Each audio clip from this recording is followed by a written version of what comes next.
LG 울트라 기어 게이밍 모니터. 이상한데? 그렇게 작아. 너무 안 보이는데? 보이지가 않잖아. 이거 쓸 수가 아니 저거 없는데? 키워보라고.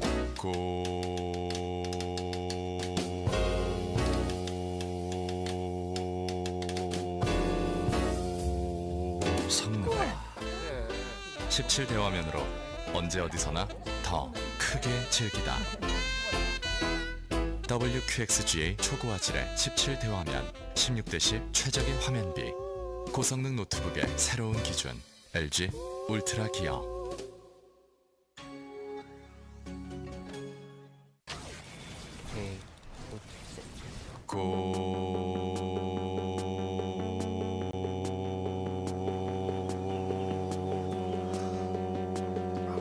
성능을 언제 어디서나 가볍게 즐기다. 지포스 GTX 1650 그래픽 최신 인텔 10세대 프로세서 탑재. 고성능 노트북의 새로운 기준. LG 울트라 기어.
성능을 대용량 배터리로 언제 어디서나 더 오래 즐기다.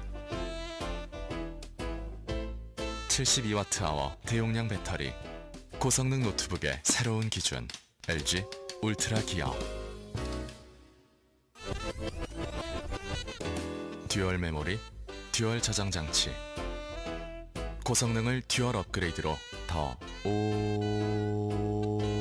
오랜 기간 즐기다.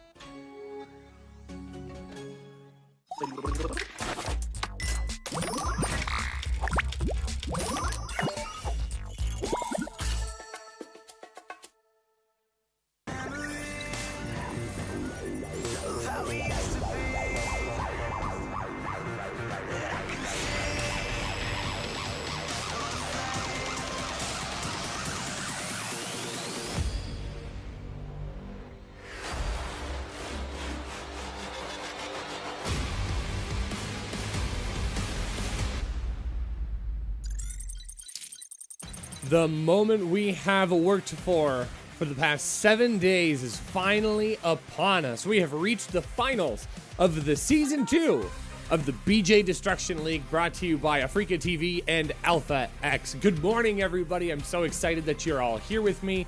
My name is Rushy. It's been a long week of outstanding team games. We've started with 5 teams of 3. And we have now worked ourselves down to 2, and we will decide our victors today on the season finale of the BJ Destruction League here on afreecaTV and Alpha X. Very, very good set of games so far. At the very beginning of the week of games, you might have looked at some of the results and gone, "Huh? I mean, this is gonna move pretty quickly. I mean, we're gonna quickly see." 1 or 2 teams rise to the top, and I think we got a little bit of a surprise out of the whole ordeal. We found ourselves in a wide array of group decisions, and then as we got into the middle of the week, we started to turn it around, and we got some really interesting games. Of course, throughout the week, all of our players have been playing individual matches, collecting individual wins to earn them a little extra cash. But ultimately, it's the team prize that they are all searching for at this time. 4 million won on the line for today. So very, very important that we see some awesome games out of our two final teams. Of course, yesterday we had the playoffs, and the playoffs put us into position deciding our third place team. Team Y, are you here? On the brink of defeat. Almost squeezes one out over 3 Zerg, who takes a 4-3 victory yesterday. It takes Rogue being brought back and Zest being brought back to draw us all the way to our 7th game. But that advances us with our 3 Zerg players taking on Big Brother Cure, sitting undefeated atop the entire rank of teams. They're looking to see if they can go 5-0 in this tournament bracket. Of course, Solar showing that he's got the power and can carry his team to victory, completing 2 all kills. Rogue and DRG also demonstrating that they've got a couple all kills in their system as well. So it will be interesting to see who will take today's prize. Of course, Solar, Cure, and Armani, Rogue, Ragnarok, and DRG, all 3 players playing outstanding in this tournament, showing us some absolutely fantastic games. Yesterday was an outstanding playoffs. The players of 3 Zerg trying to go the distance there to show that they can bring some outstanding games. Oop, there we go. And getting us positioned into our finals for today. So very excited to see where we are going to head. Of course, this is another best of 7. So we've been doing best of 5s throughout the entirety of the tournament. All 3 players having 1 life to give to their team. But here in the playoffs and the finals, we do add 1 extra life. We give their team a chance to revive 1 player to come back and try and win out if it should come down to that. And yesterday, it absolutely did, of both Zest and Rogue getting the revives for their respective teams and duking it out for us, giving us a great game 6 and 7. We'll have to see if we get to see that many games again today. But I know both of these teams playing rather confidently might have the firepower to be able to just connect the dots and get us a 4-0, 4-1 victory. But wouldn't it be fun to see 4-3, having these 2 teams fight to the bitter end? Of course, this is going to be the ultimate showdown for our teams before we lead into our 1v1 event, starting with GSL tomorrow. Going to be coming up really, really fast. So some great StarCraft 2 action. We're so glad that you're able to join us. It's going to be a lot of Zerg players today. A lot of Zerg. Of course, we have Solar and Armani of Big Brother Cure. And then our 3 Zerg players, Rogue, Dongregu, and Ragnarok. Cure are going to be the lone player that will prevent us from ZVZ City. And we'll have to see when Cure gets to come out and play, if it's going to start with him, since it is, of course, his namesake on the team, Big Brother Cure. It does look like our Korean production is actually getting to do an interview, which is really cool. I'm sad I don't get to be a part of that. Unfortunately, you are stuck with me. So, but we can sit here and pretend.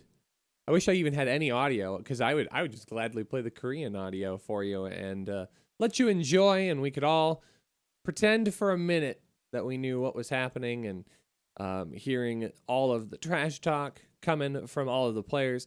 In my mind, I imagine Dongregu saying, "Guys, I've been around the longest of all of you, and I don't know what you think you're saying if 3 Zerg's not going to take the first place prize today." So. In fact, actually, I'm trying to see. They've got 1 player from each team. I imagine. I don't know. Unfortunately, I don't read Korean, nor do I speak it. So we're gonna have to just speculate here and enjoy a little bit of Terran 2 as we get going into our first series. Taking a peek at our 2 players. So of course, Dongregu securing that all win over his team on day number 1. I mean, just coming right out of the gate and making that a quick 40-minute series. But 3 Zerg has seen victories from all of its players. Ragnarok, of course, winning a couple of different games in this tournament. Rogue not only winning multiple games throughout the series, but also claiming a all kill on day number 5 over Beef Rice Stew. That was the Zerg versus Protoss. And Rogue securing 3 wins on our playoff yesterday. Rogue beating Stats and Zest twice to secure their trip to the finals. The prize money on the line today is between 2 and 5 million Korean won. Of course, first place is going to get secured 5 million won prize pool, which is about $4,400 US, which, I mean, that's a really good size of money. I mean, all 3 players being able to walk away with just a little over $1,000 apiece. That's not bad prize pool. Second place prize is about $1,700 US. It's 2 million Korean won. So even still, being able to take $400 to $500 home apiece is still a pretty good spot for them to be in. Good morning, everyone. As we start populating the chat here, thank you for enjoying the speculation of what's happening in our Korean interview right now. We are forced to sit on the outside and watch longingly as Korean production able to have a quick discussion with those players. Of course, everything is online right now. They were hoping to maybe be able to do something in studio, but unfortunately, just due to current world situations, not able to get that to happen. So we are glad that we are able to have this be an entirely online event. All right. Whew. Okay. Does look like the interview is done. So we should be getting ramped up here in just a moment. So once again, we do have best of 7. We will have 1 revive per team. So each player still has 1 life. Once they lose, they are out. Their team could opt to bring them back, but we will have to see who and what we get to see. I hope you enjoy my coffee cup. This is early, but we are able to jump on in. Folks, we're going to start to see if we can avoid ZVZ City. And it's going to start with this player in the top left-hand corner. Playing for Big Brother Cure, it's the Big Brother himself. Give it up for Cure. And spawning in the bottom right, our red Zerg playing for 3 Zerg. It is Dong Ray Gu.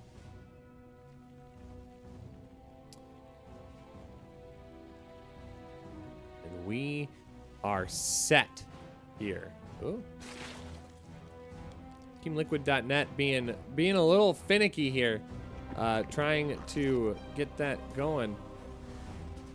It just does not want to believe that I am online if we don't have lots of people in the game. So, if you have friends that would love watching some outstanding GSL quality players, let them know. Send them the link. play.afreecaTV.com/alphaxsc2. Let them know that we are just getting started. It's game number 1.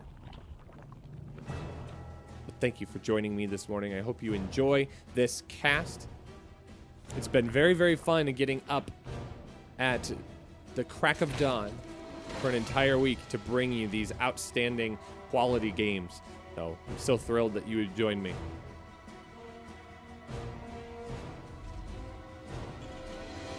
Now, both of these players certainly have a lot of standing in their teams. Of course, Dong Regu securing an all-kill already once for his team. Of course, he'd love to try and do that again, but he's going to have to do it off of a very, very difficult contestant in Cure. Cure, a GSL favorite, showcasing lots of great games. And I think just kind of in watching his play over the past year or two, he's really, really improved his play over the course of time.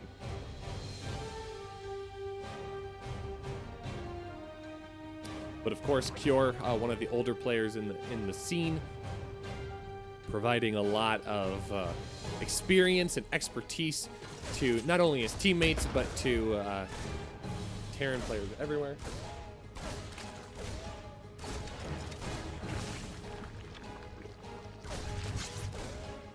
And Kier's going to be wanting to try and anchor this down for his team. Of course, he knows that the team's namesake is after him. Doesn't want to let his team down. Kira's going to go for a very, very fast third CC, dropping that well before the 3-minute mark. So we are going to see a big jump economically for Cure. DRG is unable to spot this.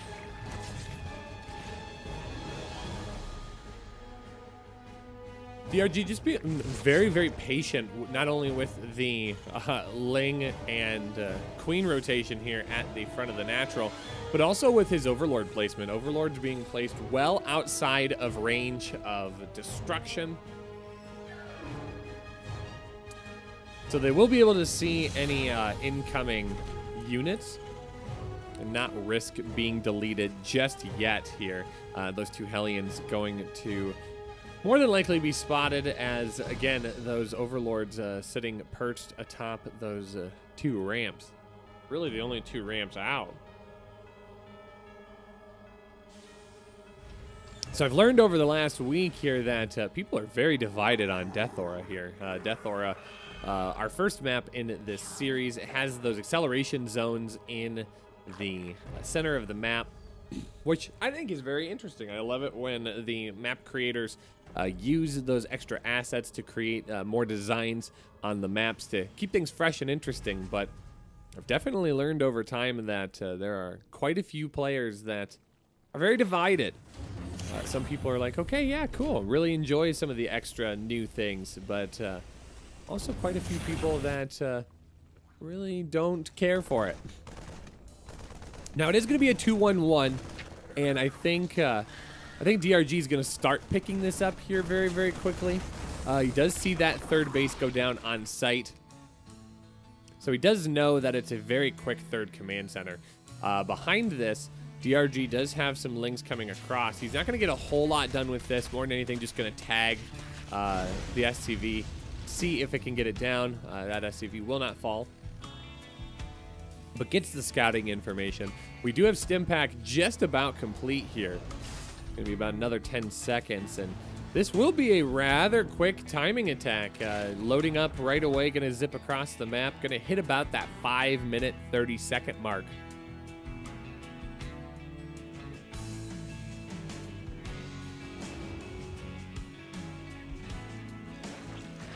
And DRG is going to pick this up here with the Overlord. Going to be a very, very quick drop off at the fourth base location. DRG's fourth base going to be under fire. It's going to be canceled almost immediately. What does DRG have behind this to protect? He's got Queens. Queens are getting a little bit low. A big stim forward, going to try and pick off a couple of those Queens, but some good transfuses is going to save those for right now. And it's just more and more aggression from Cure. Cure picking up more creep tumors, as those Queens will have to try and push that creep out just a little bit further. Now behind this, he is working into some more barracks production, is getting that 1-1 on the way. Again, DRG going to have to cancel that fourth base once again. Finally does have more Zerglings to add into this mix. But those Queens starting to get off a creep here. They got to be very careful. One Queen very low, no transfuses left. DRG does drop a macro hatch to try and jumpstart his production. DRG able to get that fourth base down as well. So combat shield is allowed to finish. We are going to see Baneling speed, centrifugal hooks, if you will, brought in as well. Oh no!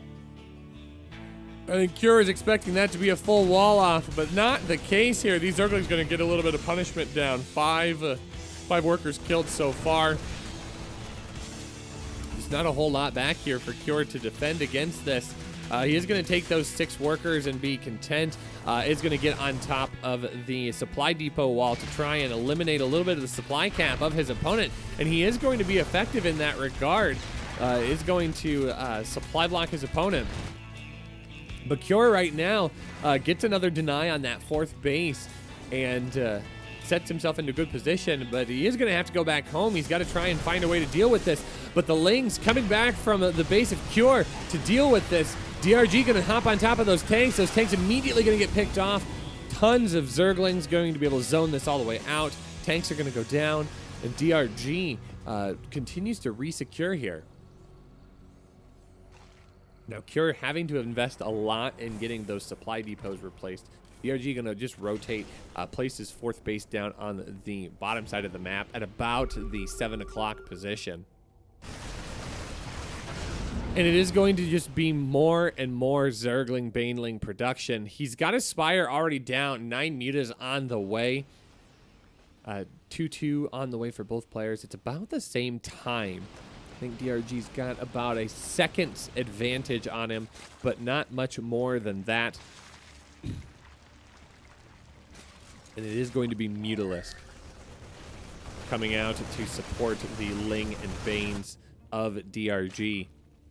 Cure going to split up here to try and engage on multiple spots. He has seen what his opponent can get done for punishment across the map, and he is going to try and do the same here.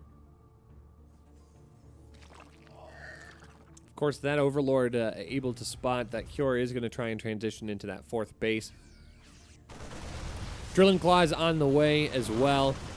Widowmine just so good in the meta right now, and we're seeing a lot of Terran players transition into mines. And I guess I shouldn't even say transition. It's more just adding in. It's an addition rather than a transition of adding those Widow Mines into that heavy bio army. So we start to see tanks rotated out. We see those Widow Mines rotated in. I mean, we can see the power of those acceleration fields. I mean, those Zerglings are so fast. DRG going to try and knock down the wall there in the center to try and open up another attack path for himself. And he's finding himself spiraling up towards the top of his supply cap here. Both players reaching that 2-2 upgrade advantage at about the same time, so no major advantage there upgrades-wise for both of our players. We are going to see concussive shells added into the mix as well, so Cure preparing for a possible transition into the bulkier units of Ultras. And some tanks getting some very good connections here onto those Banelings. A lot of those Banelings do get picked off, but it does result in 15 worker kills. DRG managing to get on top of the mineral line of Cure. And Cure is going to be forced into a bit of an awkward position here. He is falling behind economically. He does have his 4th base on site, but DRG already on his 4th, working out to his 5th as well. Hive is just about done. More Mutalisk on the way. And if you're Cure, you have to start feeling a little bit uncomfortable here. You really haven't gotten the damage done that you need to in this game number 1 to slow down your Zerg opponent. And Cure kind of playing back just a little bit where Terran thrive being out on the map, making lots of production moves, jumping on top of your opponent's mineral lines, getting all sorts of aggressive. And he's missing a little bit of that here in game number 1.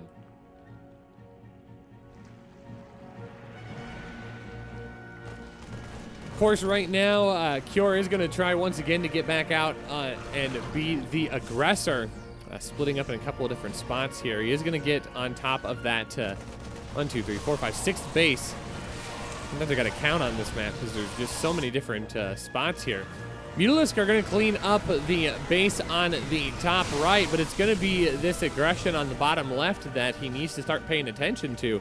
Lings and Bane's going to be in a good position to zone that off for now. Does pick off a few of those Marines as they try to step onto creep. The mines are going to get added in. The Thors are a scary part of this army as well, as Cure going to get into a bit more bulkier units that will engage a little bit stronger against the Banelings of his opponent.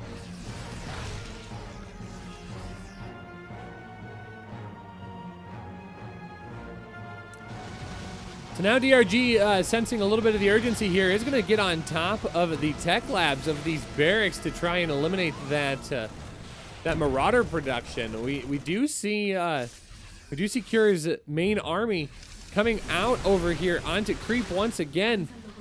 Gonna try and stagger in the approach here just in case of those mines, not wanting to lose all those Banelings. Banelings do get picked off in a couple of different spots here, but will trade efficiently enough. Those mutas not even brought into the fight here, so DRG with a great split. And look at those supplies. DRG still pretty close to his supply cap, and these mutas are going unchecked in the main base, getting so much production taken off. He's picking off so many attachments. He's now picked off 2 reactors, 2 tech labs, more than a handful of units. I mean, it's just filtering out one by one, and all of those Marauders getting picked off. It's almost like Cure over-anticipated that there was going to be a big switch into Ultralisk, which there is, but he's not given himself enough of a position to be able to mitigate the overwhelming damage of the Zergling and the Mutalisk. So I think Cure overcommitted here into that transition, and DRG, sensing that transition coming a little bit prematurely, is jumping on top of that and making Cure pay for it. And more Banelings gonna roll into that third base, and workers just continue to hemorrhage here. 23 worker kills. Cure's gonna have to tap out, and GG is called, and DRG taking game number 1 in this finals. Yeah, I mean, Cure had the right mindset. He knew that that transition was going to be coming, but I think he got there just a little bit too early and showed that he had big production into Marauders. He had big production into those Thors. So just holding back.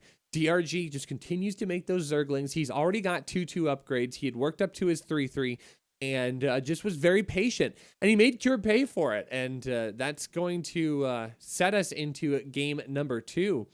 It's just that good game sense. Getting him a secured win and going to put him up against a Zerg opponent next. So it's going to be either Armani or Solar.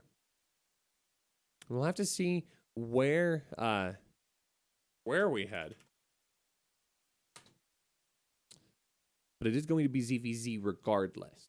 So we are going to have a ZVZ here for a while. It's going to take the elimination of Solar and Armani both before we have a potential non-ZVZ matchup in the remainder of this finals. Now, in case any of you are worried that like, wow, Rushy must be a small guy. Look at his coffee mug. It's a very big coffee mug. It holds lots of coffee. It also holds the passion that runneth over from me when I cast these games. So, of course, we are into map number 2 here. It's going to be DRG spawning in the top right-hand corner of Pillars of Gold, but his opponent are Blue Zerg. It is Armani. So, Solar gonna wait in the wings for just a brief amount of time.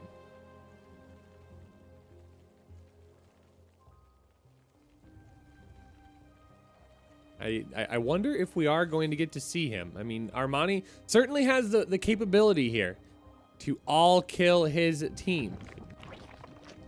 But his play in this tournament has been a little bit on the slower side. Armani has won at least one. Taking a peek at all of the different days here. Yeah, Armani does lose out in the first day. Second day does pick up a win over Creator. Day 3, he does secure. Oh, that's right. He secured the win against Rogue in day number 3 against 3 Zerg. And then loses out in day 4. So he has secured a couple of good wins. One win over this team of 3 Zerg players. So it is entirely possible that we see Armani secure in this series. but we're going to have to see how crazy this ZVZ is going to get. Of course, Pillars of Gold, a little bit of a larger map. Lots of expansions to move out to. Of course, you've got the third base choice here. You've got that third out in front of your main base, or you've got the third base at the top or bottom of the map. So plenty of room to explore and engage. It does look like both players are going to run out to that third base rather quickly, so neither player getting too aggressive right out of the gate. DRG is going to try and secure a little bit of a drone lead, but for now, Armani matching him step for step, and it is going to be a mirror as we open up here into game number 2. Now, DRG is going to toss down that Baneling nest a little bit earlier. It just seems like DRG maybe a couple of seconds ahead of Armani, at least at this point. But again, for the most part, trying to maintain pretty similar build orders at this point.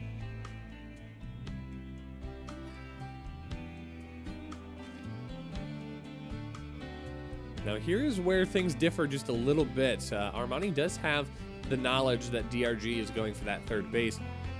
DRG doesn't have the explicit knowledge, but you have to wonder, as that Zerg player who has played countless ZVZs in his career, might have that information without sacrificing that Overlord too far into the third base, not wanting to lose that valuable scouting information against his opponent just because of a stray queen or two. But it does look like it's going to be Armani that tries to switch things up here just a little bit early. Both players dropping that layer. And DRG leaping out to the drone count against his opponent. Gonna try and stay on those Zerglings and Banelings here, picking up that +1 melee attack. Or excuse me, that's Armani. Armani gonna try and go into that +1 melee attack. DRG going into more of a roach position here, and this is where things can get a little bit interesting. +1 Zerglings do trade out rather effectively against +1 roaches in small numbers. Of course, with that +1 upgrade, if you don't have Carapace, roaches can two-shot Zerglings. So theoretically, the advantage would then go to DRG, as he would be able to dispose of those Zerglings rather efficiently. But it all comes down to engagements. If you are able to make that work and get a good surround on your opponent's roaches and separate his army out, you can actually make the most of that situation and come out the victor. So behind this, not only is it going to be +1 melee attack, it is going to be a Spire down, so we are going to see Mutiling Bane coming out of our blue Zerg player. And we are going to see Armani connecting with some of DRG's Lings, getting over to be a little aggressive and to scout. A very good Baneling connection is going to pick off all of those Banelings. So the initial scout of DRG going to be thwarted, at least for now. I don't know that he's seen anything too crazy here, but this is rather exciting information here. Armani getting ready for this push of DRG, knowing that those roaches are on the way, has 7 spine crawlers in production. I love this scenario here. It is going to be a Nidus network coming down. DRG getting a good scout with his Zergling, sees that those spines are incoming. He goes, "Oh, I've got to go. I can't wait for my Nidus network to finish." So he starts moving across the map right now. The Nidus will be able to help create positive damage here down the road. But this is exactly what I was talking about here. That +1 melee attack making quick work of these roaches in small amounts. But DRG is here with a good chunk of his roach army. Those units starting to pick away at the spine crawlers, and all of those spine crawlers will get picked off. Armani is not in a position where he can deal with this just yet. The first Mutalisks are out on the field. DRG trying to work his way into the natural here, just barreling himself in, trying to get any damage done he possibly can because he knows that he is on a bit of a timer. These mutas will eventually clean up all of these roaches, but at what cost is the question that DRG is trying to answer. so many of these workers going down. DRG trying to stay on top of the drones of Armani, making him pay as much as possible. Now Armani is trying to come in here, trying to mitigate as much damage as he possibly can. He's lost 11 workers so far. That Nidus network trying to get across the map, not super aggressively, but just enough that DRG would be able to get his units into the fight. And a couple of Queens going to pop out, and Mutila's going to jump right on top of those. Those are going to get cleaned up for the most part, so that's pretty good production loss here for DRG. Armani trying to get on top here and stabilize. He's lost a lot of workers. More and more roaches continue to come streaming out of that Nidus network. And it's going to be a third base under attack here for Armani. DRG with a sizable army lead here, 60-36. Again, just not a lot to keep this army in check, and these roaches with +1 are going to be just a little bit too good against Armani. And in a situation where you want that larva production to be able to pump out Zerglings en masse, losing a base is an incredible damage. And that is going to put Armani on the back foot here. But now Armani has kind of secured himself a little bit of an army, I hate to call it an advantage, but has leveled out the playing field here a little bit. But DRG able to just outproduce him at this point. More of these roaches are going to be coming out here. An infestation pit going down. DRG is on full 3-base saturation. He's got burrow and tunneling claws. This is now kind of a difficult situation for Armani to come back from. He's got mutas that, again, will be able to stay on top of all of these roaches and clean everything up eventually. But it's going to be way too difficult for him to try and get back into this game while trying to drone behind this, while trying to catch up tech-wise. There is a hive going down. We are going to see lurkers coming out onto the field as well. And you have to be feeling really good as DRG right now, sitting way ahead in this series. Now Armani's going to do the right thing. He is going to perch an overseer at the ramp to his natural to protect against the tunneling claws of his opponent.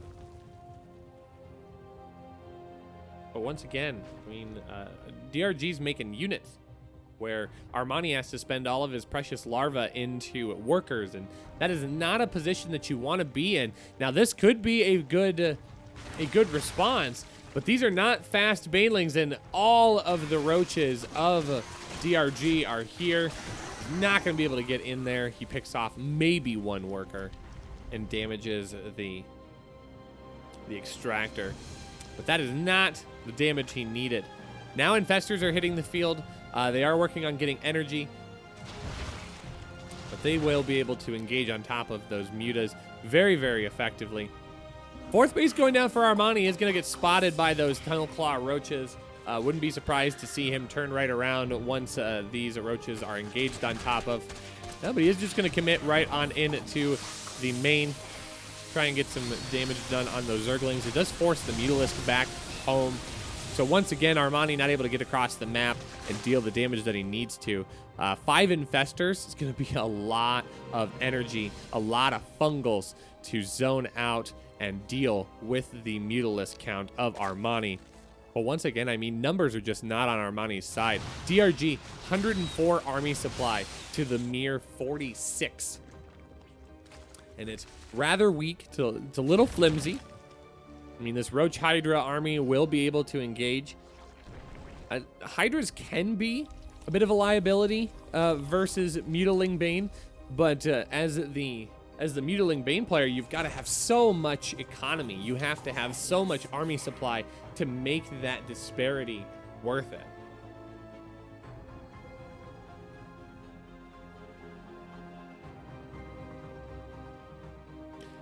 And supply and economy is just one thing that Armani does not have a whole lot of. He does finally get up in his worker count here. He does have a 67 army or economy advantage over his opponent. But that's not going to help him close the gap on the army count. 180 to 128. Both players just almost playing a little bit too passively here for DRG. DRG's got a maxed out army supply. I think he's just waiting for as much of that to come down as possible. Some Dropper Lord's going to be heading into main bases here in just a moment. Oh, one fungal tags every single Mutalisk. I mean, this right here is going to be the game. Oh, those Banelings had the best intentions in the world, but only find the hatchery here. 18 workers is going to go down for DRG. He is going to plummet in economy, but there is just nothing to answer for this army back at home. Armani loses all of his mutas to effectively one fungal growth. And yeah, it's just too much. GG is called, and Dongray Gu with a convincing 2-0 movement in this series. I mean, holy cow. Dongray Gu is making it look easy here for the 3 Zerg. Right now, I mean, it's effectively just 1 Zerg. We haven't even seen the other 2 players come out just yet, but I think if you are Rogue and Ragnarok, you're happy watching here your teammate DRG just continue to dismantle the opponents of Big Brother Cure, who have gone relatively unchecked in this entire tournament. Of course, they are our only undefeated team in this team tournament. So it is very, very good to see a little bit of competition here, but it's going to come down to Solar to see if he can stop that skid as we go into game number 3. Now, once again, it is a best of 7, so each team does have 1 revive, but that revive does have to be used at the very, very end. So we are going to see Solar come up here against DRG in game number 3, and that is going to be happening right here on Golden Wall. Of course, spawning in the bottom left of Golden Wall are Red Zerg and DRG, and his opponent in the bottom right, opening with a cheeky 12 pool. It is Solar. Well, if there was ever a way to stop a skid, a 12 pool would be the way to do it, especially when your opponent is opening up hatch. Well, I thought it was going to be hatch first. Oh, he's just going to go for the gold. Oh, this actually might be painful. DRG just cut the rush distance by about 20% here for Solar. It's making Solar's job easier. Yeah, Solar's going to show up at the gold base here with his Overlord, and he's going to go, wait, you put that hatchery that far out? Oh, thank you. How kind of you. So this is going to be a very, very difficult hold for DRG. He's going to have 8 Zerglings pushing across the map at him. Right about now, his spawning pool is only 20% done. And this is going to get challenging here. Now, will DRG be able to spot these lings moving across the map? I don't think so. But, I mean, yeah, at this moment, Solar's going to be going perfect.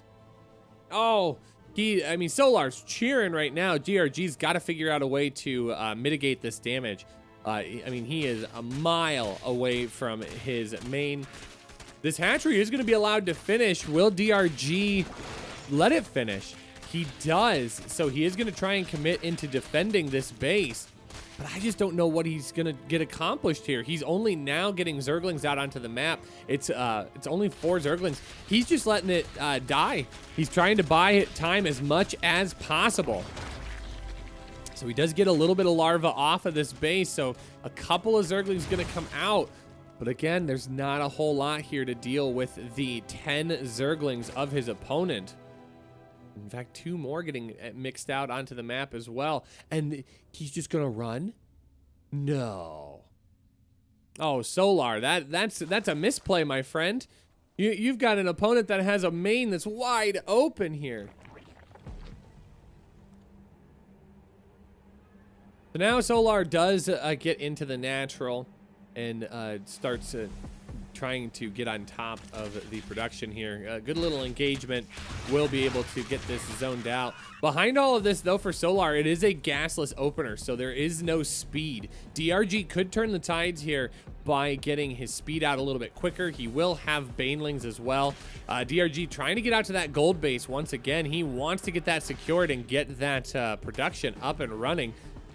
His opponent not taking that gold expansion just yet, opting for just a normal base here. Now does drop 2 of his gas, but this is where things are going to kick in here for DRG. He's got a little bit of an army advantage. He definitely has the advantage in having speed, so he is able to get on top of all of these Zerglings. And the drones are going to have to get pulled off of the line here. Queens are going to get aggressed upon. 1 transfuse is available, but that is it. Ooh, a third queen comes down to the low ground. We'll have 1 more transfuse. And he doesn't get it used onto the right queen. So 1 queen is going to go down. A spine crawler will help anchor that in place as well. Baneling's on the way behind this. DRG running up into the main base, trying to stay away from the damage output of that spine crawler. He has speed. He's going to have speed for a very long time. And he can just continue to dance back and forth into that main. Unfortunately, his unit does slip, and he does lose track of his lings, and his lings will get shut down. But here's where DRG is going to try and claw back into the game. He has that gold base secured now, is able to get his production cycle up. There are roaches on the way for Solar, so Solar will be able to anchor this down a little bit more. He's not working on getting to that speed, just wants to get on top of his own production, finish getting a 2 base saturation, might throw down a 3rd gas to aid in that roach production. But more than likely just going to do everything he can to build up his army supply and push across the map with a stronger, more sturdy roach-based army. Yeah, and Solar going to jump ahead here, and that army count is going to pick off 2 of those banelings. Oh, that's frustrating for DRG, losing 1 of those banelings. But the roach production of a DRG is also kicked in as well, so this will be a very interesting battle here, going back and forth. Both players on 2 hatcheries. Their economy is about the same. Production is a bit in favor of Solar, as he has been able to work out more of those units over the course of this game.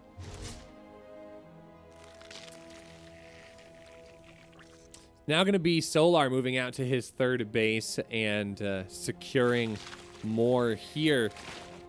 DRG's got to be careful, though. He is starting to run out of time. Looks like Solar gonna try and open up the bottom side of the map here. Interesting. Oh, I absolutely love this play. He's going to get on the backside of the gold mineral line to engage on top of his opponent and deny as much mining as he possibly can here. So DRG, seeing this, is going to try and jump on top of it while a portion of his army is segmented away. Good concave on top of the bottom side of the army, but Ravagers under fire as more and more roaches come pouring out here. I think Solar is in a good position to secure this game number 3 and stop the skid from his 3 Zerg opponents.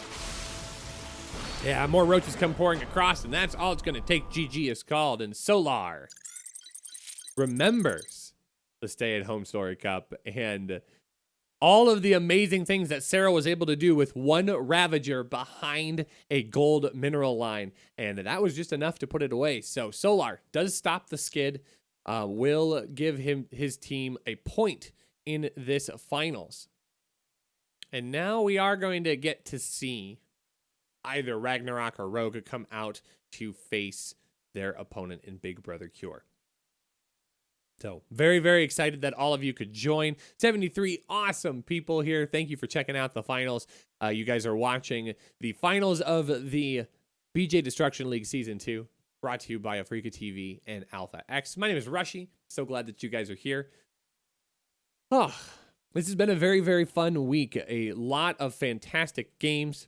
We've seen lots of different play styles. We've seen all sorts of different attacks and tactics as well, and I imagine we're going to see more and more interesting ZVZ action as we do continue winding through. We do have to see Solar lose before we have a chance at a non-ZVZ game in this series. Of course, Cure came out in game number 1, unfortunately lost against Dongregu, the only TVZ that we've had so far. And with our 3 Zerg players on the opposite team and Armani and Solar rounding out the rest of Big Brother Cure, it's just ZVZ, baby. All the Zerg players over here like, give me more of that ZVZ. All of our Protoss fans are just like, Resident Sleeper. Wait, there's more ZV. Of course there's more ZVZ. Zerg is so OP. Alright, we are jumping into game number 4 here. We'll have to see who comes out to face Solar on Eternal Empire. Of course, it is Solar in the bottom left, and it's going to be Rogue into the top right corner.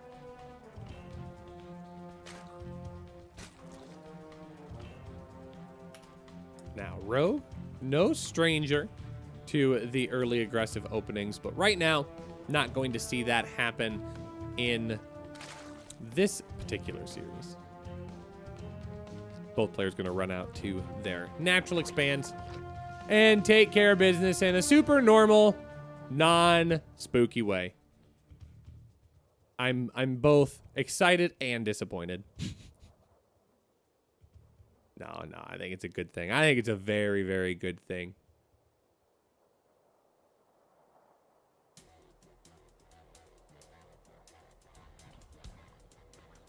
Alrighty. So, typical hatch gas pool timings for both players.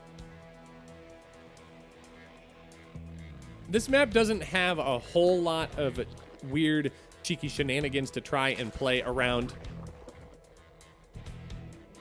Map's a little bit more standard.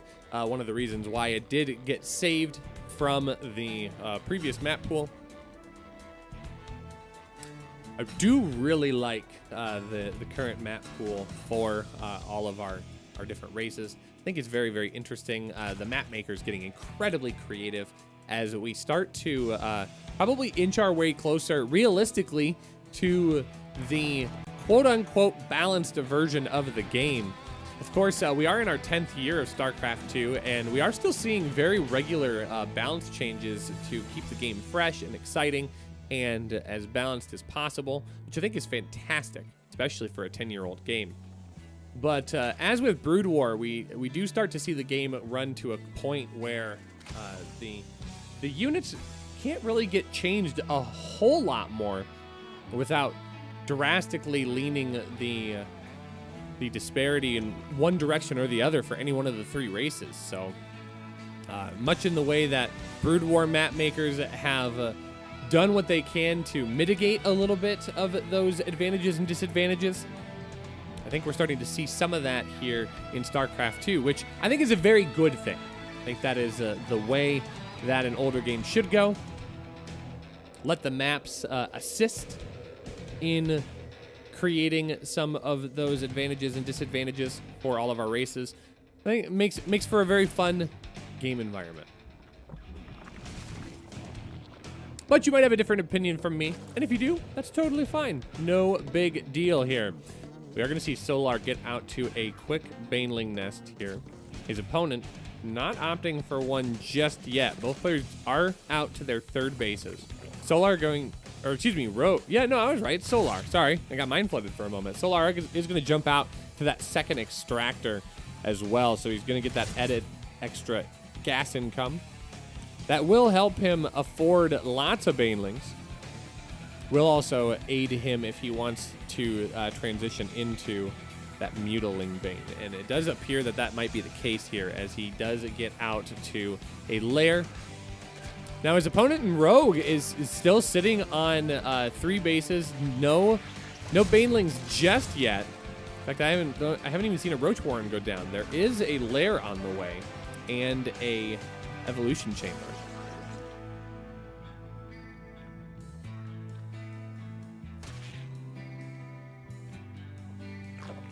So Rogue trying to get as much scouting done as possible. He is seeing a lot of Zerglings coming out. He is going to opt into that +1 Roach timing. In fact, both players going to opt into +1 Roaches. The +1 missile attack of Solar already getting started. Man, this is a big commitment into Zerglings here. Rogue going to go out to all 4 of his gases now to, actually all 6 of his gases to supplement what he's going for here. So I wouldn't be surprised to see a Spire go down behind this, but this could also transition him into Lurker play. It is a lot of gas. So mutas would not be an uncommon thing to see here, and that's exactly what's going to come down here. That Spire going to go down in the natural. So we are going to see some Muta Roach.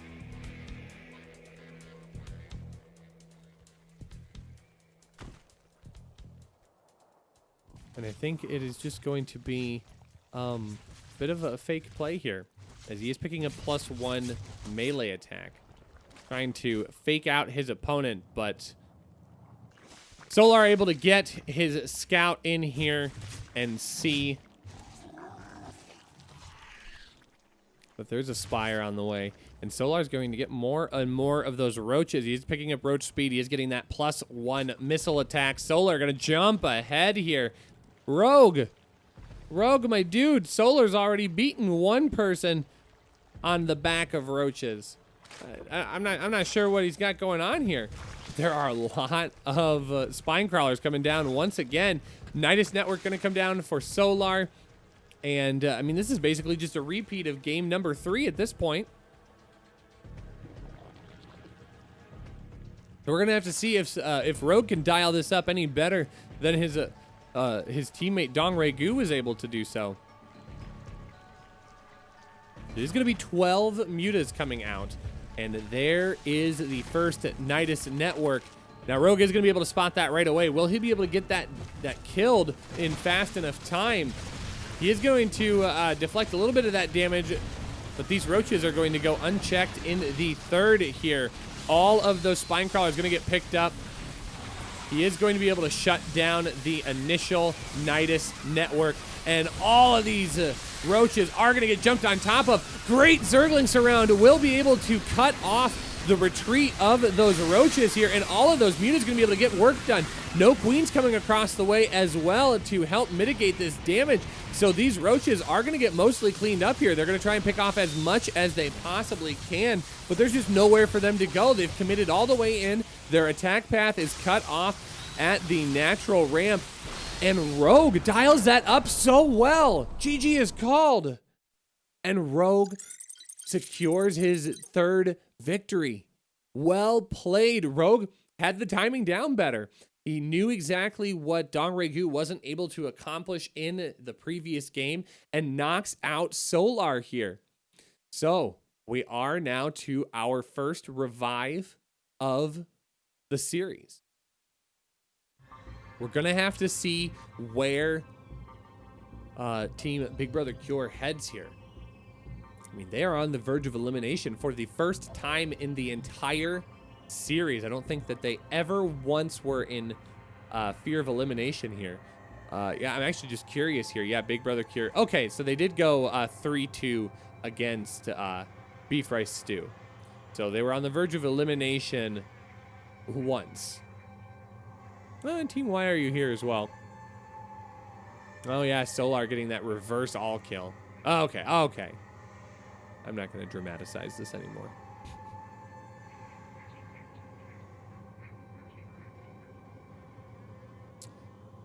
Alrighty, so where are we going to head here? Who is Big Brother Cure going to send out? Is it going to be the experienced Terran Cure, or will we see Solar or Armani come out to try and face off against Rogue? We're going to have to see what happens here. But folks, I do want to take an opportunity to shout out one of our main sponsors of June, and that is Manscaped, of course, joining in to jump into supporting Alpha X in 2020. We're so glad for their support, offering a wide variety of products for the man in your life, whether it is grooming products or shampoo or body wash. They have all of the different products for you to share with that special man in your life. Father's Day is right around the corner. So if you'd like to make a purchase on their behalf, you can go to Manscaped's website and insert the code Maturino to get 20% off of your purchase, which would be pretty good here. Save you a little bit of money and get some quality products for that special someone. But do check out Manscaped. They are one of our sponsors here for Alpha X. We're so grateful for their support. Of course, G Fuel, a returning sponsor, and Titan EX1, a Seoul-based AI company. So we're very excited to have all three of them supporting Alpha X. It's super important that we find all of these great corporate sponsors to help make StarCraft 2 esports possible, and we're so grateful for all that they do. So thank you so much. As an audience member, what can you do to help assist? Give them a plug. If you find them on Twitter, make sure to tell them thank you for supporting Alpha X and StarCraft 2. But definitely consider checking out their products and services if you are able to get involved with them. We certainly encourage you to do so. And we are very grateful for the partnership that they have here with Alpha X. I do also want to say thank you because we are on match point. Just in case this does happen to be our last game, I do want to thank Alpha X for giving me the opportunity to cast here in the BJ Destruction League. Very, very happy. Thank you, Sushi, for giving me the chance. I hope that I have represented our team with pride and dignity here. Also, afreecaTV as well for providing this amazing clean feed to give us an outstanding production. The Korean colleagues doing a great job providing the Korean cast, and I'm so glad to be able to provide the English cast here for the BJ Destruction League Season 2.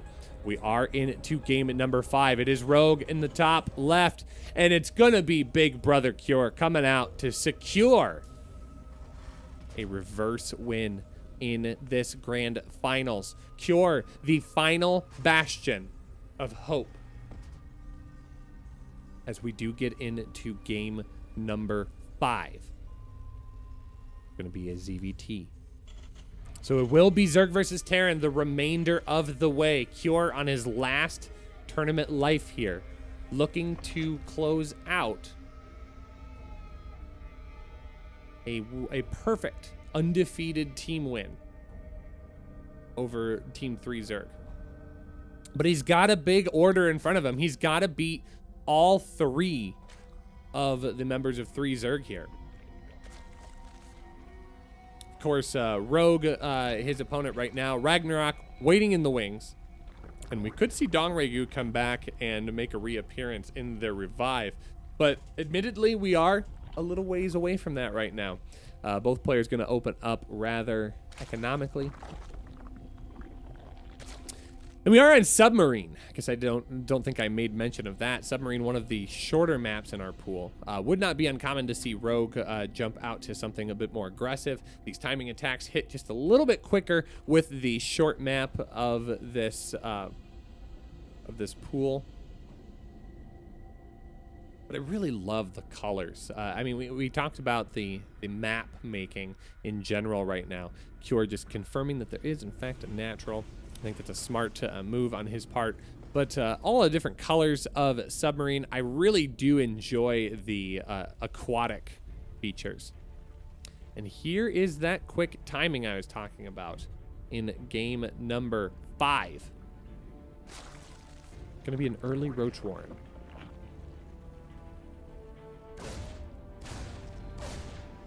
Now the question's going to be whether or not Cure can identify this. Rogue is going to get caught out just a little bit here with this drone. Wants to try and get onto that third base, but unfortunately it is going to be an engineering bay going down. There is no wall at the natural here. Can he get on top of that worker? No, just a second too late. Not able to delay the production of that command center. Now that would have been scary, scary damage had he been able to get on top of that.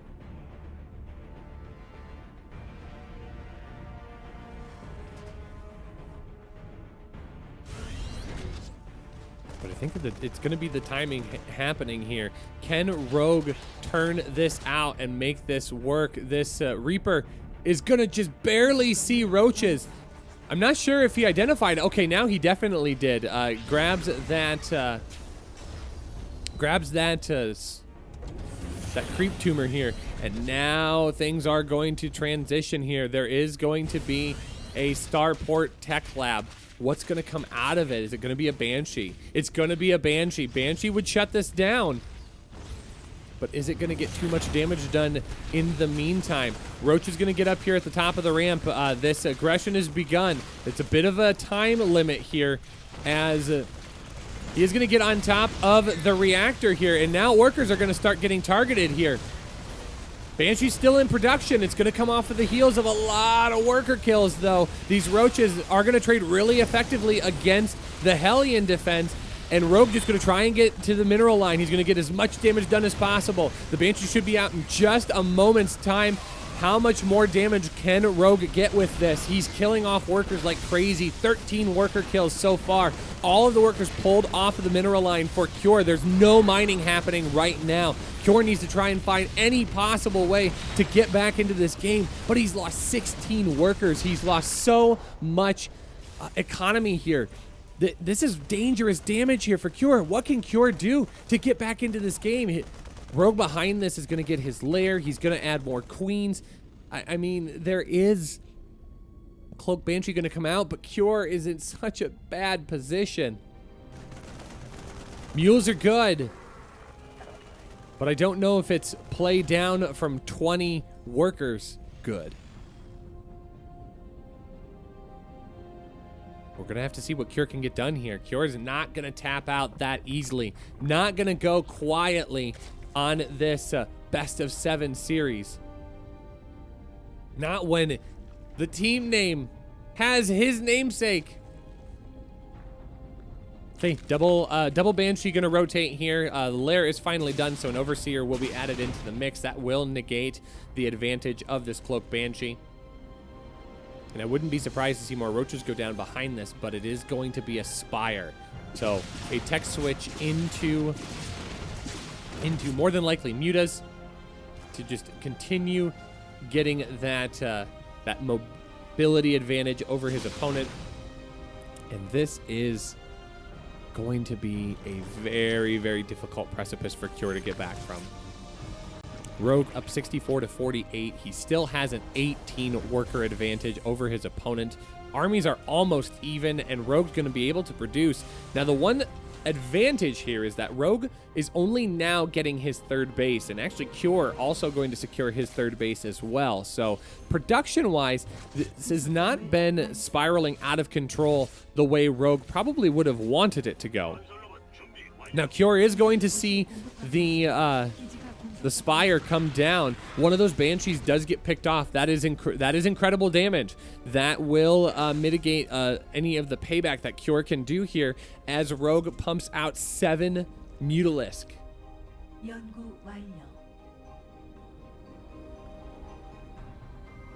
All right, Cure going to try and move out to that third base, but what does he have back at home to protect against this incoming aggression here? He's got 1-1 on the way. He's got some Marines.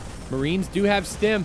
These Zerglings going to try and get on top of this as well. He's got to be careful with the stims of this army. There are no medevacs to support this.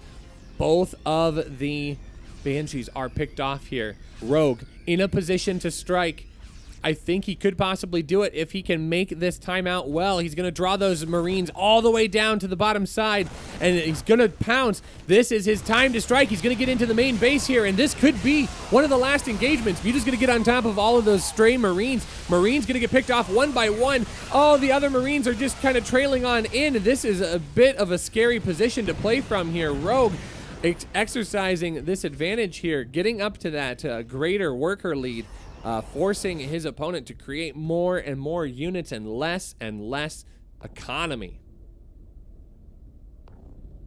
So right now, this is going to continue working its way in. There are going to be roaches added into this mix. I absolutely love this. Rogue is going to just hit with about everything he possibly can, just trying to get as much supply in as he can. Cure is going to go across the map, though. He knows he's got to get damage done, and he's got to get it done now. So he is going to try and engage. These roaches are already in position. One gas geyser does get picked off. Rogue going to come out and try and engage on top of this bio army, but the bio army's coming back home.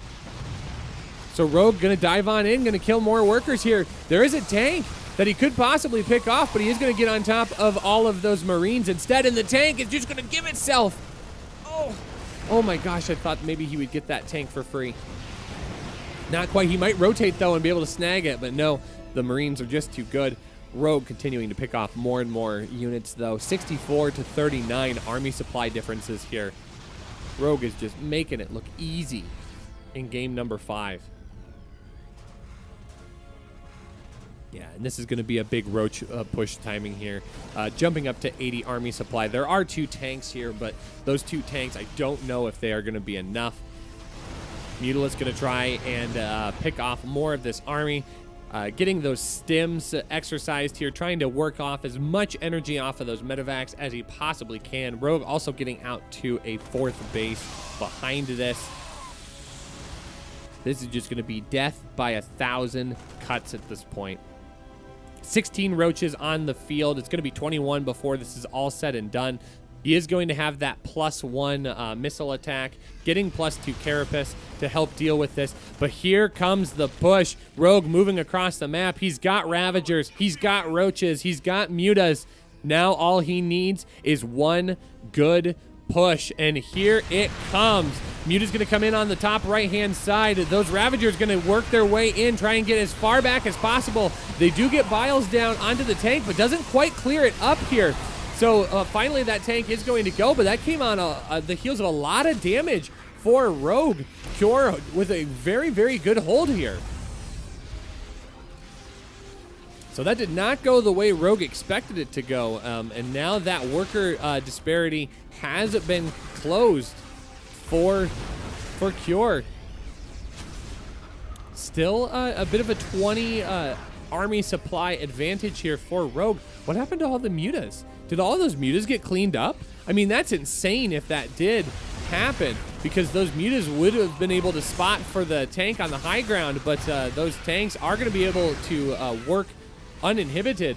And Cure unable to get more supply down right now. He is supply blocked. He is going to have to drop a couple of emergency supply depots. And he is going to try and work in on the bottom side here. Bio going to stem forward on top of the Roaches and Ravagers and get a lot of good damage done. Trying to do as much work as he can outside of the range of those tanks, but Rogue unable to get the damage he's looking for here. And Cure continuing to try and hold as much as he possibly can. I think Rogue is kind of all in on this. I mean, he's just producing more and more Roach and Ravager, and these Ravagers continuing to get picked off here. Cure with an amazing hold. I mean, more Roaches are going to be added into this mix, and Rogue is just struggling to get on top of this. The addition of the Marauders, the addition of those extra tanks, making this so difficult for Rogue to get on top of this, but he is continuing to try and push backwards here. More and more units getting picked off. Marauders getting shoved back as well. A couple of those medevacs getting low.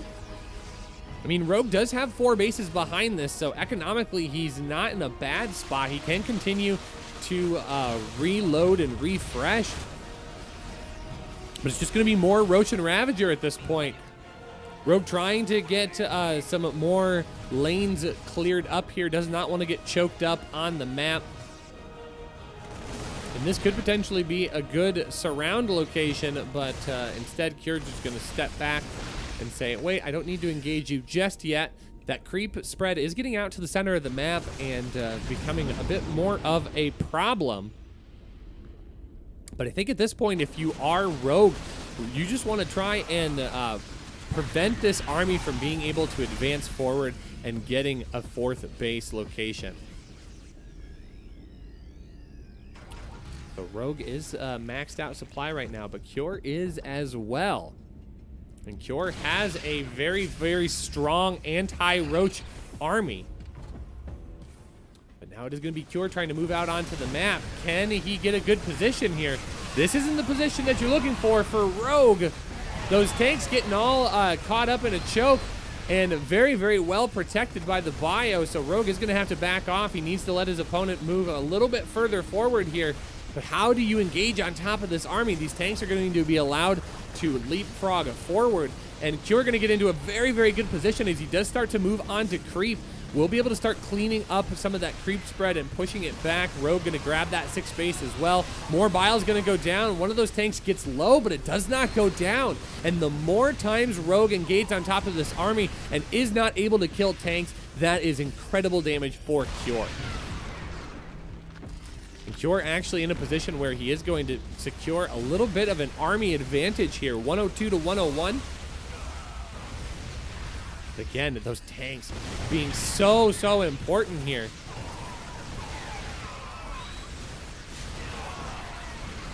And now more Bile's gonna get down.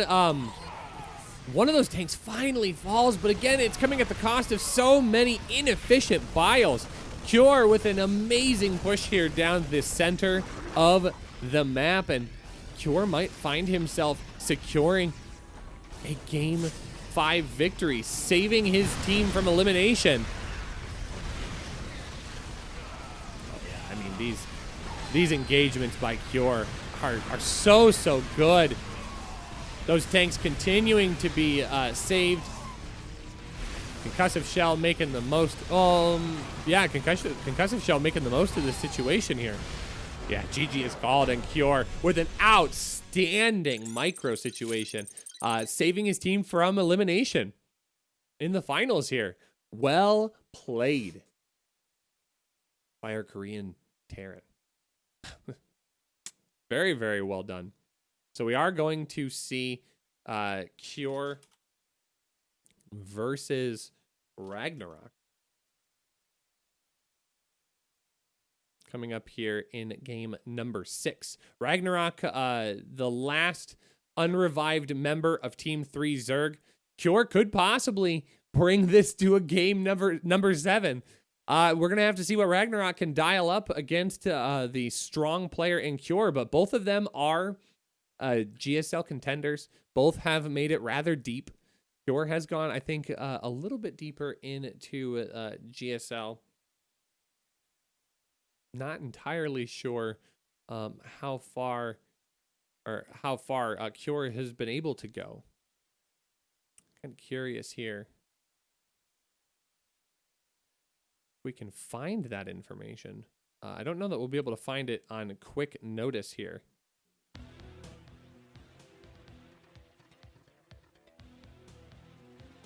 Love to know that information. Oh, I mean, Cure has only made it to the grand finals in the most recent season. What's wrong with me? But we are in. Oh, I paused it. That's my bad. I'm still used to not having my own live feed and being able to see what is happening here. But it is going to be Ragnarok, and I am struggling to figure out why this is causing us problems here. Ah, there we go. All right, so we do have it figured out. Cure looking to secure a victory. Of course, it is Ragnarok coming in to secure this position here. Yeah, Cure making it all the way to the grand finals against TY in Code S here. He did lose to TY 4-0, but making a very good claim for himself.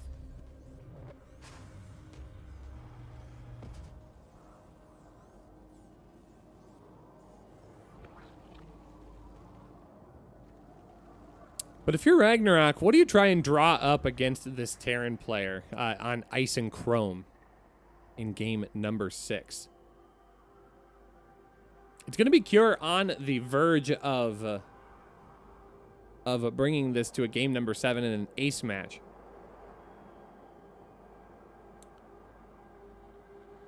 All of those snow particles, super cool, but you can even tell, like, even on the Korean stream, it does slow down. The graphics of the computer. Ice and Chrome, a great map. I love that map. Casting from it, very challenging. Especially out in the mid game, because a lot of those snow particles are out in the center of the map, which normally is okay. Like at the very beginning, we spend a lot of time looking at the main bases or the natural bases of our opponents where we don't see a lot of snow, but we get out to the middle of the map in like the 14-15 minute mark. We've got two armies that are max supply, and computer just kind of grinds to a bit of a halt, which does get interesting.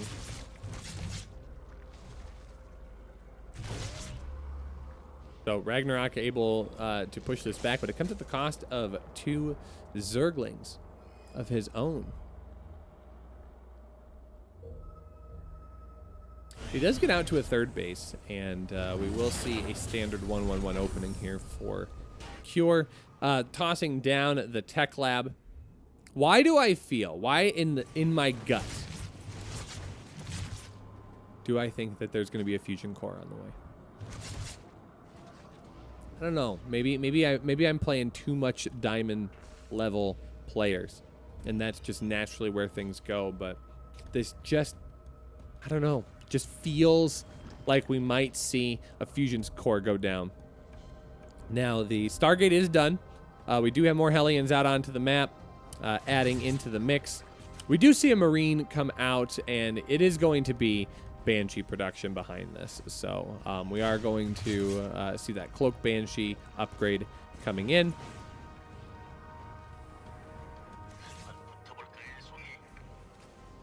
Reaper going to get up and do a little bit of spotting, but doesn't get anywhere of importance on the map. Ragnarok doing his best to zone out these Hellions. Now, Hellions are going to dive on in. They are going to get really aggressive onto the natural. Queen going to get onto the ramp and try and choke this up as well. Drone's getting pulled to the backside of the mineral line, and that's exactly where Cure parked all of those Hellions. Now, Ragnarok gets a good engagement on that. He only loses 4 drones. I mean, that's a pretty decent trade here. And the first Banshee is out onto the map. Second Banshee going to be coming as well. Third base of Cure on the way back at the wall. And this Banshee is going to be searching for a little bit of damage here. Trying to get into the mineral line to slow down the economy of Ragnarok. But there are going to be Spore Crawlers already on site. In fact, 3 in production right now as a layer goes down on top of that.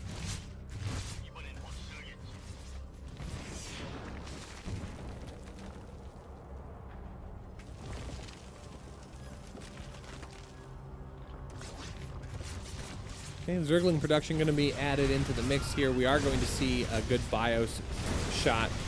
These Hellions going to dive on in once again, and they will pick up more workers this time. 6 workers going down for Ragnarok, and it is going to elicit a bit of a response here out of Ragnarok. He's lost 10 drones so far. Zergling's going to try and get out onto the map and see if they can find any damage. I don't know that they will. He's going to get that 1-1. Possibly going to see a little bit of Mutiling Bane in this series. All 8 of the Hellions do go down, so there are no Hellions to mix into this fight. Right now, with that wall fully walled off, he's not going to be able to get much damage done. But here comes the Banshee. Banshee going to try and get more work done. It is cloaked and is going to back away. That Banshee going to get 3 kills. And it is zoned off in the back corner. So nothing too scary right now. It is going to see those Queens choked up. Those Queens will not be able to reach, unfortunately. It can turn off its power, save some of its energy. Start banking up for the next hit. But it is the Spire that it does see that will be important information. So Ragnarok going to go into that Mutiling Bane. Does have his 1-1. It is significantly earlier than Cure's 1-1. So potentially has an opportunity to jump on top of the army of Cure with a strong Mutiling Bane composition. Baneling Nest actually only now finishing. So that Baneling speed is a ways off,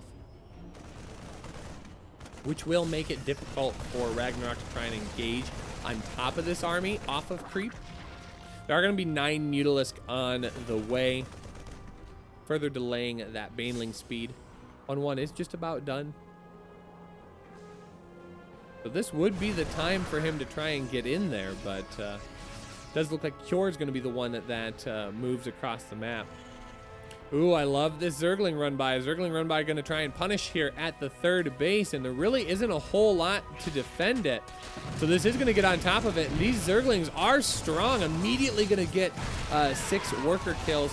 Those Zerglings are going to fall to the reinforcements as Ragnarok more focused on the defense here at the 4th base. And with the creep spread pushed rather far forward, This will buy him at least a little bit of time. Tank's not going to want to commit on to creep just yet. Baneling speed on the way, but here come the reinforcements of Cure. This is kind of a make or break moment for Ragnarok. He's got to be able to defend this, and I don't know if he's got what he needs here. The mutas are going to go out across the map, and it's just going to be Ling and Bane to stop this bio tank push of Ragnarok. Now the tanks are going to be able to get further forward here. He's just trying to buy as much time as he possibly can. It's another 10 seconds before that Baneling speed is allowed to finish.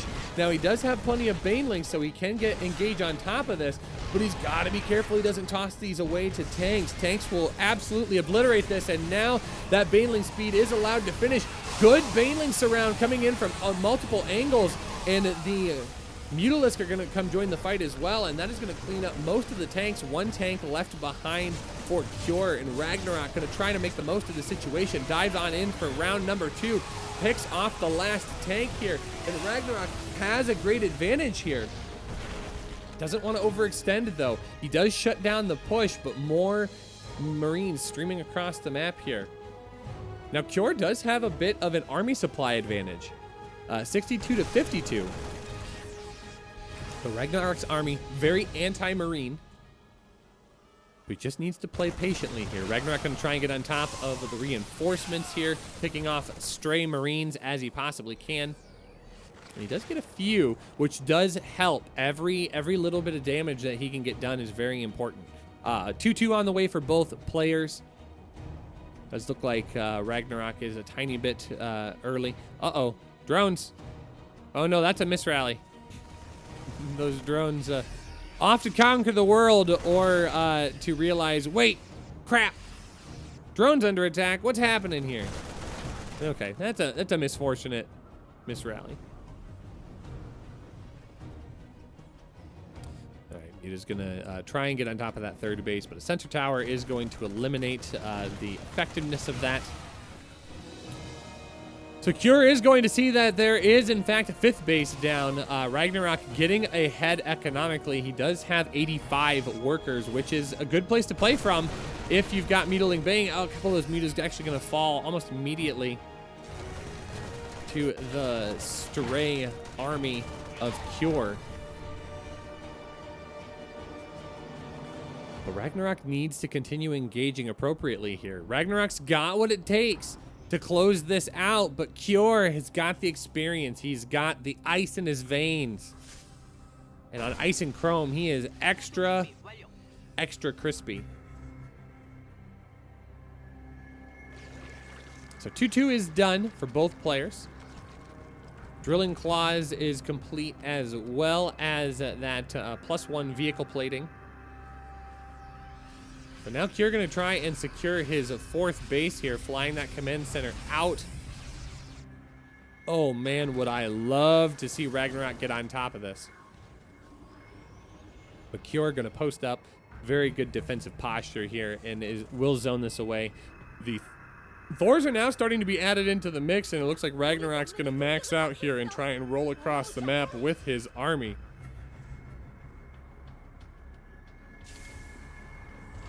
So we are going to see the first of many drops in this game get queued up. In fact, Cure does get a tiny glimpse of the army in the bottom right-hand corner, but I don't think he was paying attention to it. I think he was more focused on those mutas in the top left, which are doing a good job of buying time for this army to get set up and postured. And actually, all of the siege units of Cure are on that top left side. Oh, I think, yeah, Ragnarok spotted the drop. That is a great position to play from here. So Ragnarok going to try and make the most of this situation. Going to get on top of this planetary. He's going to sacrifice every single Baneling, but he's going to get the base. So it is a bit questionable whether or not that was a worthwhile endeavor. So right now that puts Ragnarok way far down on army supply. He is going to be able to close the gap a little bit here. Cure is going to try and drop once again. Does look like he's going to get that drop placed. But here comes the main engagement here. Ragnarok's got to be careful. He doesn't want to toss away those banelings for free. He needs every baneling to connect as efficiently as possible here. Adrenal gland's on the way. That's so many banelings! It doesn't matter if they engage efficiently if you're able to get on top, but what an amazing concave of the bio, getting on top of every single baneling, trading way more efficiently here. Cure going to do everything he can to continue to advance these mutas, continuing to get more damage done. +3 is just about to finish up here for Cure, and that's going to give him a great advantage. In fact, the +3 of Ragnarok not even started at this point. It's just now getting set up into place. Now, this is going to be a very painful Ling run by here, as it does get on top of the command centers. We'll be able to cancel one of those command centers that was building in, and does damage a good chunk of the incoming planetary. One of those mines is able to engage on top. And here comes yet another big engagement. Baneling's gonna pour in from the top and the bottom, but all of the bio manages to get back and away. Okay, the tanks do get cleaned up, so that is helpful.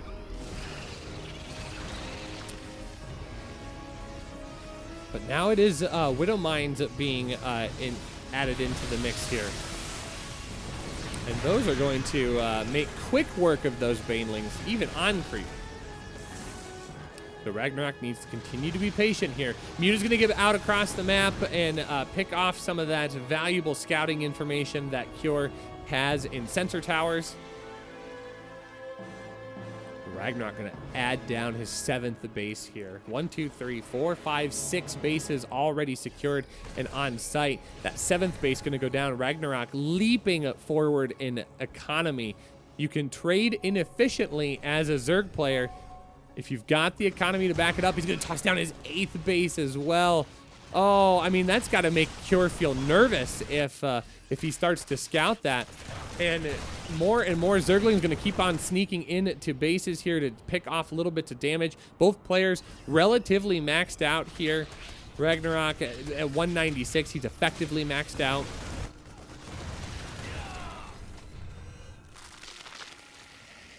And if you are Cure, what is your response here?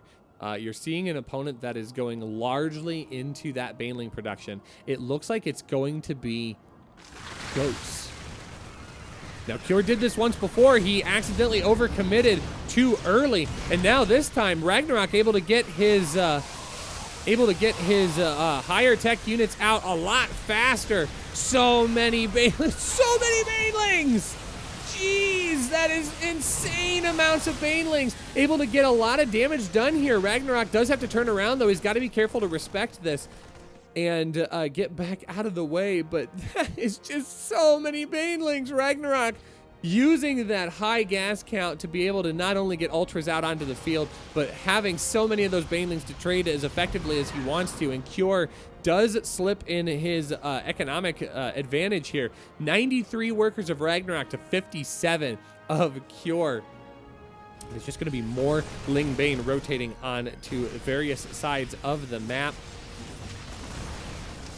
Now Ragnarok does need to be careful here. These altars are getting out ahead here without that baneling support, although the banelings are going to sweep in on the left-hand side as well and try and get a good flank, and they are going to get on top of a bunch of the bio here. Ragnarok, has he done it? He's still maxed out. Cure is down at 112 here. Those altars are going to get picked off, but another base is going to get picked up. 16 more workers going down, and Cure is struggling to secure his economy here. Ragnarok is just continuing to flood Zerglings. He's adding Incorruptors to the mix that will help deal more damage. He did get a Spire a long time ago and is able to make the most of it. And more banelings being morphed in here. Ragnarok sitting on the cusp of a team victory here, looking to close this out. But can Cure stay in this series? Can he hold on? He's going to have to make some really, really good plays here. Ragnarok rotating to the lower hand side of the map. He's got 8 bases to play with. He is going to get into a greater spire, so trying to get into different tech positions here. He's not going to fully commit into just Ling Bane. He knows he needs to have a transition in mind if he wants to stay in this. He's lost 180 Banelings. 180. That's a lot.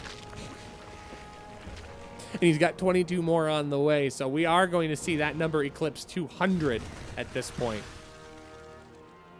Now, the Corruptors are going to provide a lot of good air cover. It's going to force these medevacs back and away. They're not going to be able to just easily ferry ghosts around the map, at least not willy-nilly. Some great snipes going to go down on those Ultralisks, going to make that much more difficult to try and engage on top of. But here comes the Banelings once again. A good fungal on the top side here is going to pick up all of those ghosts, and Banelings just going to roll on into that base. Not really connecting with any workers, though, so he does destroy the base, but does not get the economic damage done as well. And Ragnarok slides down here. Cure with a great engagement here. Ragnarok's throwing away a lot of those Banelings to buildings, and that is proving not to be an efficient endeavor. But he is able to remax here. 52 Zerglings on the way. He's going to get 3 more Ultras. He's going to have to toss away this base, but you know what? He's up on 8. His opponent has been effectively held to 4 for a majority of this game. So tossing away 1 base, you know what? Okay, Ragnarok can afford that. The ghost count is rapidly climbing here. He does have 10 ghosts with full amount of energy. Zerglings burrowed on the top side of the map, looking to see when that base is going to rotate to the top side once again. But it doesn't look like that's going to be coming anytime soon. Instead, Ragnarok going to try and charge up the gut and see what damage he can get done. Another run by into the 4th base location will be able to pick off yet another turret. And I love this. He's just burrowing in mineral lines, preventing some security in those bases, able to see when units are being rotated in and out. And he's going to force scans down to deal with that. Now, there is 1 mine here that is continuing to get extended damage. Now he will be able to see it, and that will get picked up. So that is a good amount of damage done. And here come the Brood Lords. Now, there are Vikings on production. Cure is maxed out once again, so it's just going to be 6 Vikings at this point. 216 Banelings lost in this game, and he's easily got 25 more sitting there. So more Infestors going to make this a good position to fight from. Ragnarok has some Spine Crawlers going down to aid in the ground defense against Cure here. 21-minute game. Ragnarok trying to make the most of this situation here. And it is going to be Ragnarok on the bottom side of the map. The Infestor's waiting patiently, trying to bait the army out. The army's going to be coming on down here. He's going to have Fungals available and ready, but can Ragnarok see, or can Cure see those on the sensor tower? They absolutely can. 1 EMP is going to clean up most of the damage there, so Ragnarok not going to get the full value off of that surprise attack.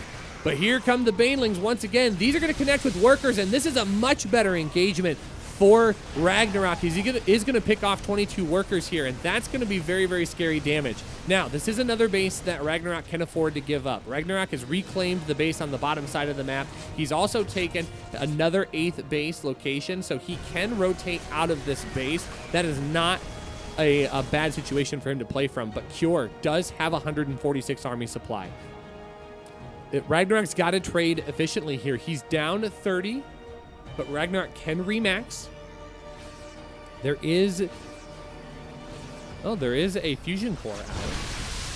Oh, that's another base gone for Cure. I mean, this is almost gonna be an all-in situation here. Yeah, look at the amount of mining that's happening here. Only 600 minerals being mined right now. 111 gas. Ragnarok is able to continue remaxing over and over, so as long as he can trade efficiently once, into this army.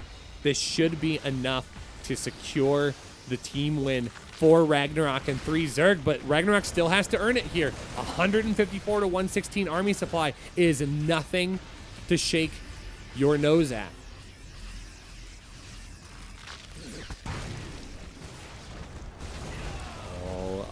Ragnarok, you got to be careful here, my dude. Oh, this army does get pinned back in a way. A lot of those Marines are going to almost immediately fall. The Banelings getting super effective damage here as those Broodlords trying to add into the fight with more Broodlings. And the wraparound on the back side here is going to try and mitigate as much damage as possible. Big stims backward, but the stutter step is not going to be enough. 168 to 85, that was the engagement that Ragnarok needed. He's able to remax his supply behind this. The Broodlords are going to be under fire, but Queens are going to be able to deal some great damage against these Vikings. The Vikings are all going to clean up the Broodlords, but that, I think, is going to be enough damage here. Ragnarok doesn't want to just toss away these Queens, though. The Queens do get caught off of creep, and here come the last remaining forces of Cure. Baneling's gonna roll on in. Every single Viking's gonna get picked off. More Banelings available, and I think Ragnarok has done it. I think he has secured a win here for the 3 Zerg. These Zerglings gonna wrap around on the top side, and these workers are exposed. Ragnarok not wanting to commit in. He knows he's gotta play patient. He's just gotta be very patient here. Oh, 5 of those Banelings. That would be an amazing way to end this by burrowed Baneling mines. Ragnarok just playing patiently. Knows not to overcommit here. All right, one base dangerously low here. He is going to send Zerglings everywhere on the map. 11 more workers going down. Every single worker that goes down here is more damage for Cure. Can Ragnarok do it? Can he finish this off? It's 11 workers to 79. Ragnarok has a gas bank. He has the mining that he needs to stay this in the game. And Cure is just holding on for dear life. What's the production value for Ragnarok right now? It's just more Lings. He's got some Ultras into the mix as well. GG is called, and Ragnarok has done it. He's knocked off Cure and secured the victory here. Look at his Domregu watching desperately here, waiting for the big smile.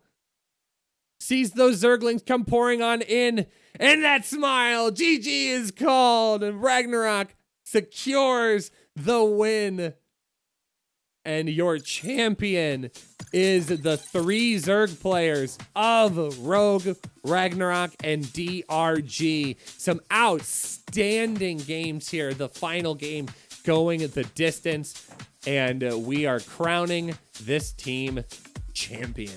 Congratulations to these 3 players. They played well, they fought hard, and have earned their first place victory here in the BJ Destruction League Season 2.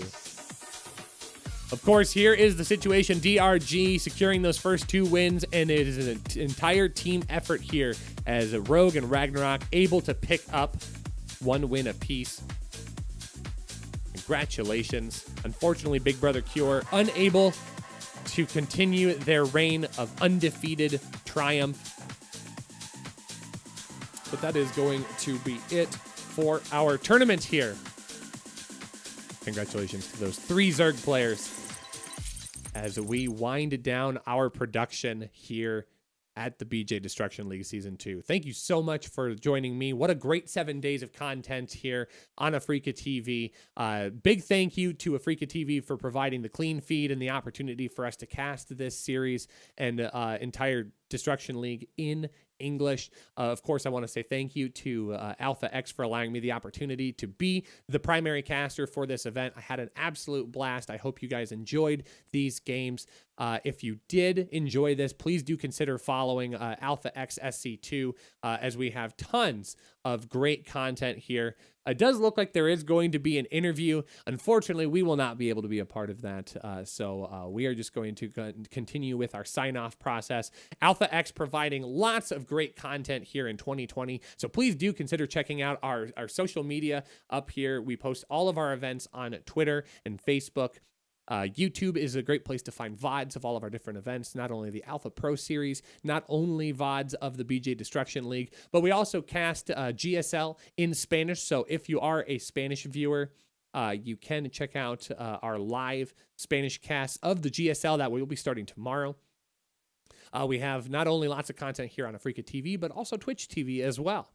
If you want to catch more of my personal content, you can find me on Twitter at twitter.com/RushySC. You can also find my home, twitch.tv/RushySC. I play lots of ladder. I cast lots of individual games. We're in the process of casting the DreamHack Masters Summer Qualifiers. So if you want to catch more of that, I will be live in about 4 hours with the second day of EU qualifiers. So I hope that you will be able to join me for that. But for now, we are going to say so long. We hope to see you in the future for more Alpha X events right here on play.afreecaTV.com/AlphaXSC2. My name is Rushy. Thank you so much for joining me. We will be back next time for an awesome StarCraft 2 event brought to you by Alpha X. Thank you so much to our sponsors, Titan EX1, G Fuel, and Manscaped. Have a fantastic rest of your day, and we will see you next time. Take care.